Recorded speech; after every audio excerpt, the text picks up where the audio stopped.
డబ్బు, అనారోగ్యం, ఉద్యోగం, వ్యాపారం, అప్పులతో బాధపడుతున్నారా? మీకోసమే లాంచ్ యువర్ ఫ్యూచర్ ప్రోగ్రామ్.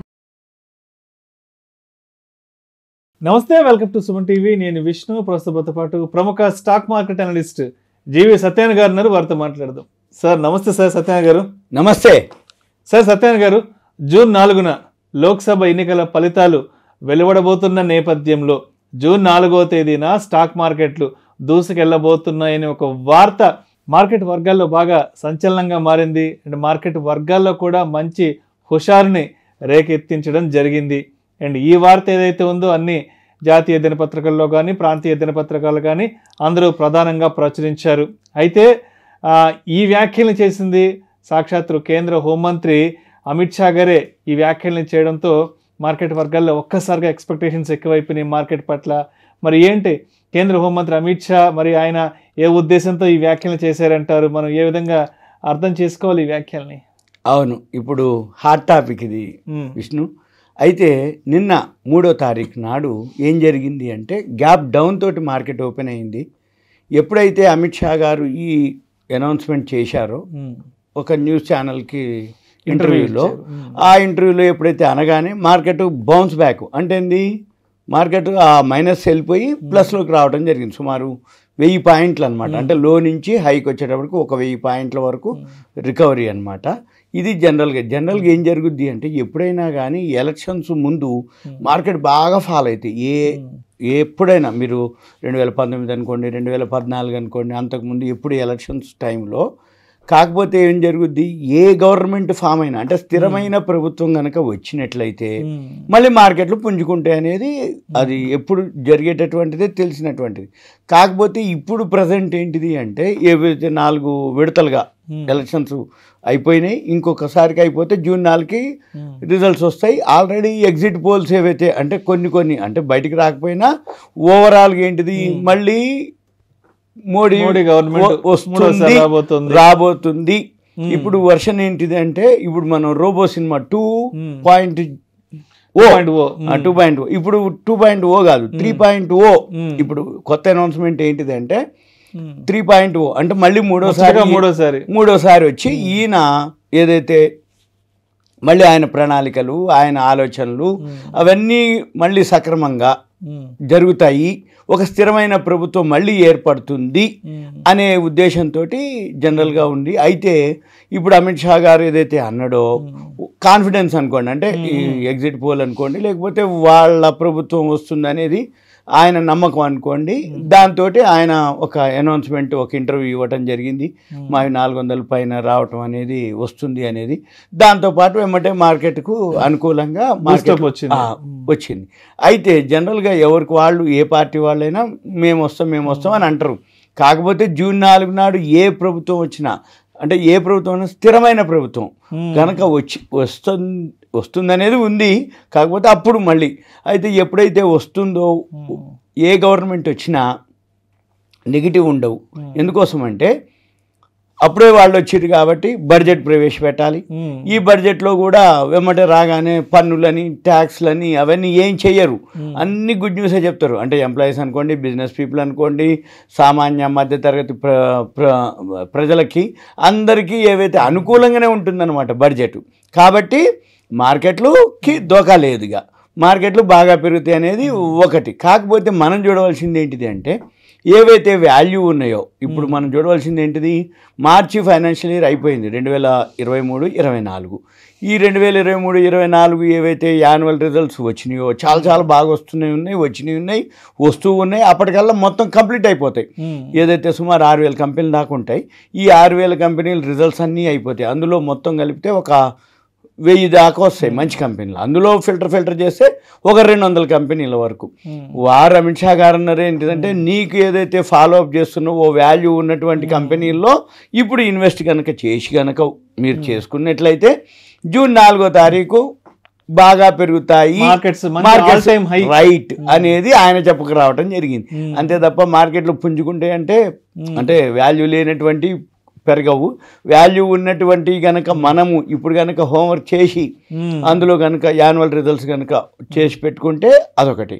ఇక రెండోది మనకి ఏప్రిల్ మే జూన్ 15కి అంటే జూన్ 4వ తారీఖు రిజల్ట్స్ వస్తాయి, జూన్ 15కి మళ్ళీ అడ్వాన్స్ ట్యాక్స్ వస్తాయి. ఈ వీటితో పాటు ఏదైతే ఎలక్షన్స్ అయిపోతాయో అంతా సద్దుమణిపోద్ది అనమాట. అంటే ఒక విధమైన డెసిషన్కి వస్తారు. అంటే ఫారెన్ ఇన్వెస్టర్స్ కానీ కంపెనీలు కానీ ఏ కంపెనీలకి ఏమి వస్తాయి అంటే సెక్టార్లకి ఏమేమి ఉంటాయి, అగ్రికల్చర్ అని, ఫార్మా అని, రియల్ ఎస్టేట్ అని, ఇలా ఒక్కొక్క సెక్టార్కి ఏమేమి ఇస్తారు, ఎలా ఇస్తారు, ఎంప్లాయీస్కి ఏమి ఇస్తారు, ఇన్కమ్ ట్యాక్స్ స్లాబులు పెంచుతారా, ఇక వీటన్నిటి మీద దాన్ని బట్టి మార్కెట్ మళ్ళీ పుంజుకుంటుంది. కాబట్టి ఎప్పుడైనా సరే 5 ఏళ్లకు ఒకసారి ఈ ఎలక్షన్స్ టైంలో కానీ ఎలక్షన్స్ ముందు కానీ జనరల్గా ఎందుకు పడుతుంది అంటే ఈ ఫారెన్ పోర్ట్ఫోలియో ఇన్వెస్టర్స్ ఉంటారు, ఎఫ్ఐఐలు అంటారు, ఫారెన్ ఇన్స్టిట్యూషనల్ ఇన్వెస్టర్స్. ఈ ఎఫ్ఐఐలు అన్నా ఎఫ్పిఐ ఫారెన్ పోర్ట్ఫోలియో ఇన్వెస్టర్స్ అన్నా వాళ్ళు ఒకటే. అయితే వాళ్ళు జనరల్గా ఏం చేస్తారంటే ఏ ప్రభుత్వం వస్తుందో ఏమోలే అని వాళ్ళు ముందుగా సెల్లింగ్ చేస్తారనమాట. వాళ్ళు సెల్ చేయటం వల్ల ఏమవుతుందంటే మార్కెట్ బాగా డౌన్ అయ్యే అవకాశాలు ఎక్కువ ఉంటాయి. ఇప్పుడు కూడా జరుగుతుంది అదే. మార్కెట్లు బాగా పట్టడానికి రీజన్ ఏంటిదయ్యా అంటే ఎఫ్ఐఐలు అమ్మటం మొదలుపెట్టారు. ఎఫ్ఐఐలు ఎప్పుడు అమ్ముతారు అంటే వాళ్ళకు ఒక స్థిరమైన ప్రభుత్వం కానీ స్థిరమైన అంటే ఒక నమ్మకం రావాలి, ఏ గవర్నమెంట్ ఫామ్ అవుతుంది అనేది ఒక కాన్ఫిడెన్స్ వచ్చాక అప్పుడు మళ్ళీ వాళ్ళు మన మార్కెట్లోకి ఇన్వెస్ట్మెంట్ చేయడం జరుగుతుంది. జనరల్గా ఏం జరుగుద్ది, ఎప్పుడైతే ఈ ఎలక్షన్స్ అయితే మనకంటే మార్కెట్ ముందుంటుంది, ఎఫ్ఐఐలు మనకంటే ముందుకుంటారు అంటే అడ్వాన్స్గా. అంటే ఏ గవర్నమెంట్ ఫామ్ అవుతుంది, మనం మామూలు సామాన్య మానవులకి అవన్నీ అర్థమయ్యేంత అంటే టీవీలో ఛానల్స్లో చెప్తే తప్ప మామూలుగా మన బుర్రకు అందేంత కావాలి. కానీ ఎఫ్ఐఐలు కానీ ఫారెన్ పోర్ట్ఫోలియో ఇన్వెస్టర్స్ అడ్వాన్స్గా ఉంటారు. మార్కెట్ పెరగబోతుందన్నా గుర్తుపడతారు, మార్కెట్ పడుతుందన్నా ఏ గవర్నమెంట్ వస్తుందన్నా కానీ గుర్తుపడతారు. అందుకని వాళ్ళు జనరల్గా ఏంటంటే ఎప్పుడైతే ఎలక్షన్స్ ముందు అప్పుడు మార్కెట్ కొంచెం వాళ్ళు సెల్లింగ్ ప్రెషర్ ఎక్కువ ఉంటుందని వాళ్ళు అమ్మేస్తారు. తర్వాత ఏమవుతుంది, ఏమాత్రం కాన్ఫిడెన్స్ వచ్చేసినా ఎగ్జిట్ పోల్ అనుకోండి, వాళ్ళ డేటా ప్రకారం వాళ్ళకు సర్వే ఉంటుంది, వాళ్ళ సర్వే ప్రకారం ఏమాత్రం అనిపించినా ఇంకా ఇప్పుడు పడుతుంది కాదు 2000-3000 పాయింట్లు కూడా పెంచుతారు వాళ్ళు, పెంచేసుకుంటూ అప్పర్ సర్క్యూట్లు వెళ్ళిపోతాయి అన్నీ. అంటే ఒక్కసారి వాళ్ళు ఎంటర్ అయిపోయిండ్రు అంటే ఇక మార్కెట్లు వెళ్తాయి. అయితే మన వాళ్ళందరికీ ఎట్లుంటుంది అంటే రెండే జనరల్గా, మన వాళ్ళకి చూస్తే తప్ప నమ్మకం ఉండదు. చూస్తే అంటే ఏంది, వాళ్ళు కొంటారు, పెరిగిందా అదే నమ్మకం అనమాట. అంటే పెరిగినప్పుడే ఆయన నమ్ముతాడు, పడ్డప్పుడు ఏంది ఇంక అయిపోయిందిలే, ఇక లాస్ వస్తుందిలే, ఇక ఏమోలే, ఇంకా మనము ఇక ఎప్పుడు ఇంతేలే బ్యాడ్ లక్ అని వాళ్ళు అమ్మేస్తారు. తర్వాత పెరుగుతుంది, పెరిగినాక వాళ్ళ దగ్గర ఉండవు. కాకపోతే మనం గుర్తుపట్టాలి, ఎవరైతే ఇన్వెస్ట్ చేద్దాం అనుకుంటారో వాల్యూ ఉన్న స్టాక్స్ కనుక గుర్తుపట్టి ఎన్నాళ్ళు అక్కర్లే. ఇప్పుడు మనం జూన్ 14లో ఉన్నాం, 4వ తారీఖు అంటే ఎన్నాళ్ళు ఉన్నాయి, 20 రోజులు. 20 రోజుల్లో ఏం కాదు అంటే అప్ అండ్ డౌన్ కొంచెం అటు ఇటు ఉంటుంది. వాల్యూ ఉన్న స్టాక్స్ మార్కెట్ పెరిగినా తగ్గినా, పెరిగితే కొంచెం పెరిగినా, పడ్డా ఎక్కువ పడవు, ఏది వాల్యూ ఉన్నటువంటి. ఇక 4 తర్వాత రిజల్ట్స్ వచ్చేసిన తర్వాత ఇవి ఇంకా మనకి ఈ రేట్లు దొరకవు. అంటే ఇది వాల్యూ ఉన్న షేర్లు, వాల్యూ ఉన్న స్టాక్స్ ఇప్పుడు తక్కువలో దొరుకుతున్నాయి, ఇప్పుడు పట్టించుకోరు. అప్పుడు జూన్ 4 తర్వాత రైట్ దొరకని కూడా దొరకవు అనమాట. అందుకని నేను చెప్పేది ఏంటిదంటే ఇంకొకటి కూడా ఉంది. అయితే ఇప్పుడు ఎవరైతే పొలిటికల్ ఉన్నారో వాళ్ళంతా షేర్ మార్కెట్లోనే ఉన్నారు అంతకుముందు కూడా. ఇప్పుడు అమిత్ షా గారు ఉన్నారు, ఈరోజు హోమ్ మినిస్టర్ అయినా కానీ అంతకుముందు నుంచి ఆయన ఇన్వెస్టరే, షేర్లునే, ఆయన కంపెనీలు ఉన్నాయి, ఆయన పోర్ట్ఫోలియో ఉంది. మనం కావాలనుకుంటే ఆ పోర్ట్ఫోలియోలు మీరు గూగుల్కి వెళ్ళి అమిత్ షా పోర్ట్ఫోలియో స్టాక్స్ అని కొడితే వచ్చేస్తుంది లిస్టు. మనం ఏం చేయాలి, ఆ కంపెనీలు మీరు ఎవరన్నా ఫాలో అయినా చాలు. ఒకవేళ ఆయనే కాదు, రాహుల్ గాంధీ ఉన్నాయి, అమిత్ షా ఉన్నాయి, ఇప్పుడు ఎవరెవరైతే లీడింగ్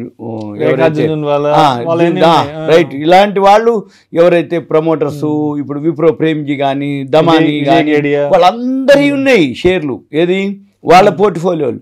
మనం ఏం చేయక్కర్లే, గూగుల్కి వెళ్ళిపోయి సింపుల్గా Damani portfolio, Amit Shah portfolio, Jhunjhunwala portfolio, Rekha Jhunjhunwala portfolio stocks అని కొడితే వచ్చేస్తుంది. ఇవే కాకుండా మ్యూచువల్ ఫండ్స్లో కూడా వాళ్ళకి చూపిస్తుంది, అంటే ఏ కంపెనీల్లో ఎంత హోల్డింగ్. ఇట్లాంటి వెబ్సైట్లు ఉన్నాయి, screener.in వెబ్సైట్కి వెళ్ళినా కూడా మీకు అందులో కూడా అవైలబుల్ ఉంటుంది, ఏది ఏ కంపెనీల్లో వాళ్ళు పెట్టుబడి పెట్టినరు, ఏ స్టాక్స్ ఉన్నాయని. అంటే ఏంది, ఎవరైనా ఏ గవర్నమెంట్ వచ్చినా కానీ అంటే ఇప్పుడు పొలిటికల్గా ఉన్న వాళ్ళు షేర్ మార్కెట్ని ఏమి డిస్కరేజ్ చేయటం కానీ దానికి ఏదో నెగిటివ్ చేయటం ఉండదు, వాళ్ళు ఎంకరేజ్ చేయాల్సిందే. ఎందుకోసం షేర్ మార్కెట్ ఎంకరేజ్ చేయకపోతే పెట్టుబడులు రావు, పెట్టుబడులు రాకపోతే ఆ కంపెనీలు డెవలప్ కావు, కంపెనీలు డెవలప్ కాకపోతే ఎకానమీ డెవలప్ కాదు, ఎకానమీ డెవలప్ కాకపోతే దేశం ఆర్థిక. అందుకని ఏ గవర్నమెంట్ వచ్చినా షేర్ మార్కెట్కి సపోర్ట్ చేయాల్సిందే, పెట్టుబడులు పెట్టాల్సిందే. ఎఫ్ఐఐలు ఫారిన్ ఇన్స్టిట్యూషనల్ ఇన్వెస్టర్స్ ఎంటర్ అవ్వాల్సిందే. వాళ్ళు ఎంటర్ అవ్వాలంటే ఆ స్కీమ్స్ ఏవైతే షేర్ మార్కెట్కి సంబంధించినటువంటి బెనిఫిట్స్ వాళ్ళకి ఇవ్వాలి. ఇచ్చినప్పుడు వాళ్ళు ఎంటర్ అవుతారు, పెట్టుబడులు పెడతారు, కంపెనీలు పెరుగుతాయి, ఆటోమేటిక్గా ఉత్పత్తి పెరుగుతుంది, ఉత్పత్తి పెరిగితే ఎక్స్పోర్ట్స్ పెరుగుతాయి, ఎక్స్పోర్ట్స్ పెరిగితే మనకి ఫారిన్ కరెన్సీ వస్తుంది. ఫారిన్ కరెన్సీ వచ్చిందంటే ఎకానమీ బాగున్నట్టు. ఎప్పుడైనా కానీ ఎగుమతులు ఎక్కువైనప్పుడు దిగుమతుల కంటే మనకి ఫారిన్ కరెన్సీ వస్తుంది.